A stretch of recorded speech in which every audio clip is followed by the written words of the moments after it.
નમસ્કાર, weather analysis સાથે હું સમીર. અત્યાર સુધીમાં ગુજરાતમાં 98% વરસાદ પડી ચૂક્યો છે. જો કે અમુક વિસ્તાર એવા પણ છે કે જેમાં 100%થી વધારે વરસાદ પણ પડી ચૂક્યો છે. આ બધી પરિસ્થિતિની વચ્ચે અત્યારે મધ્યપ્રદેશ અને મહારાષ્ટ્રની ઉપર એક લો પ્રેશરની સિસ્ટમ છે સર્જાઈ છે. હવાનું દબાણ નીચું થયું છે અને એના કારણે અત્યારે ગુજરાતની ઉપર વરસાદ દેખાઈ રહ્યો છે. કયા કયા વિસ્તારમાં વરસાદ પડી રહ્યો છે? મધ્ય ગુજરાતમાં વરસાદ પડી રહ્યો છે, ઉત્તર ગુજરાતની અંદર વરસાદ પડી રહ્યો છે, દક્ષિણ ગુજરાતમાં પણ અસર જોવા મળી રહી છે. અને જે મધ્યપ્રદેશ અને મહારાષ્ટ્ર આ બંનેની જે સરહદને અડતા આપણા ગુજરાતના જિલ્લા છે એની અંદર વરસાદ પડી રહ્યો છે.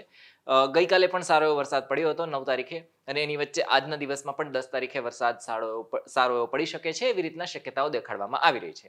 આ બધાની વચ્ચે અલગ અલગ આગાહી છે હવામાન નિષ્ણાતો આપી રહ્યા છે. હવામાન વિભાગ તરફથી પણ આગાહી કરવામાં આવી હતી. એ મુજબ અત્યાર સુધીમાં મધ્ય ગુજરાતની અંદર અને આ જે વિસ્તાર કયો હતો એ અંદર સારો એવો વરસાદ થઈ શકે છે એવી શક્યતાઓ દેખાડવામાં આવી હતી.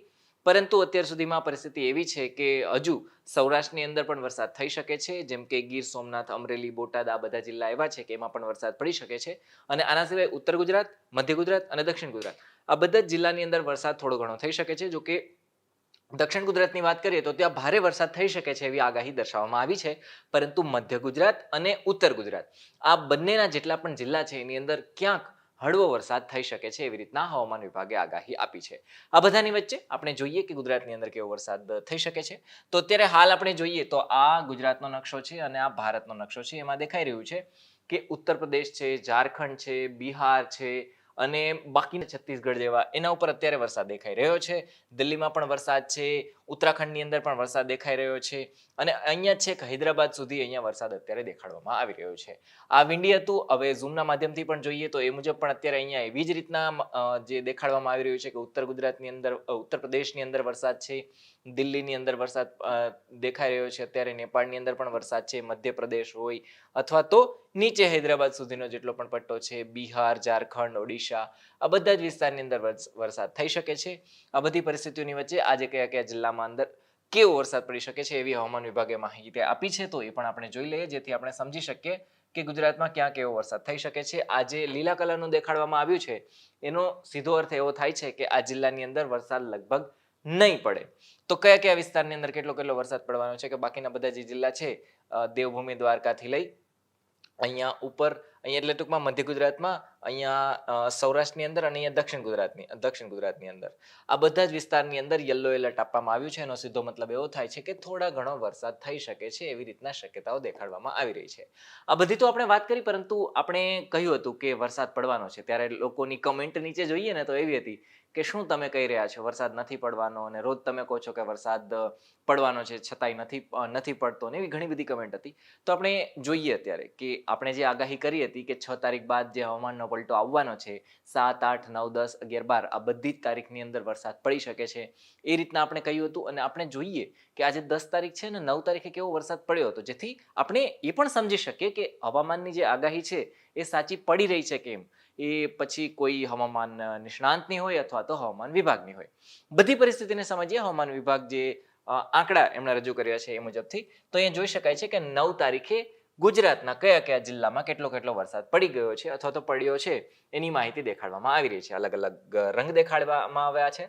સફેદ રંગનો અર્થ એવો થાય છે કે એ વિસ્તારની અંદર એટલે કે કચ્છ અને સૌરાષ્ટ્રની અંદર અમુક જિલ્લા એવા છે, પશ્ચિમ બાજુના જેટલા પણ જિલ્લા છે કે એમાં વરસાદ નથી પડ્યો. પરંતુ બોટાદ, ભાવનગર, અમરેલી એમાં માત્ર અમી છાંટના થયા છે, સાવ હળવો વરસાદ થયો છે. ત્યારબાદ સુરેન્દ્રનગરમાં 1 ઇંચથી વધારે વરસાદ થયો છે, અમદાવાદમાં પણ 1 ઇંચથી વધારે વરસાદ થયો છે, ખેડાની અંદર 2.5 ઇંચથી વધારે વરસાદ થયો છે. એના પછી આણંદમાં પણ 2 ઇંચ જેટલો વરસાદ ગઈકાલે થયો છે. આ બધા આંકડા છે ગઈકાલના 24 કલાક વાળા આંકડા છે કે ક્યાં કેટલો વરસાદ પડ્યો છે. બનાસકાંઠામાં પણ 1.5 ઇંચ વરસાદ પડ્યો છે, પાટણમાં 1/2 ઇંચ વરસાદ પડ્યો છે, મહેસાણામાં પણ 2.5 ઇંચ જેટલો વરસાદ પડ્યો છે, સાબરકાંઠામાં 1 ઇંચ જેટલો વરસાદ પડ્યો છે, અરવલ્લીમાં પણ 1 ઇંચથી વધારે વરસાદ પડ્યો છે, મહીસાગરમાં 1 ઇંચથી વધારે વરસાદ પડ્યો છે, દાહોદમાં 0.5 ઇંચ વરસાદ પડ્યો છે, પંચમહાલની અંદર પણ પોણા 2 ઇંચ જેટલો વરસાદ ગઈકાલે પડ્યો છે. એના સિવાય છોટાઉદેપુર એમાં પણ 1 ઇંચ જેટલો વરસાદ છે. વડોદરા, દાહોદ આ બંને વિસ્તાર એવા હતા કે આ બંનેમાં તો ખૂબ વધારે વરસાદ પડી શકે એવી રીતના હવામાન વિભાગ દ્વારા શક્યતા જાહેર કરવામાં આવી હતી. પરંતુ અત્યારે જોઈએ તો વડોદરામાં પણ પોણા 2 ઇંચ વરસાદ થયો છે અને દાહોદની અંદર એટલો બધો વરસાદ નથી થયો. જો કે અમે કહ્યું હતું કે દાહોદ અને વડોદરા છે એની અંદર વધારે વરસાદ એટલે કે એના એ વિસ્તારની અંદર વધારે વરસાદ થઈ શકે છે.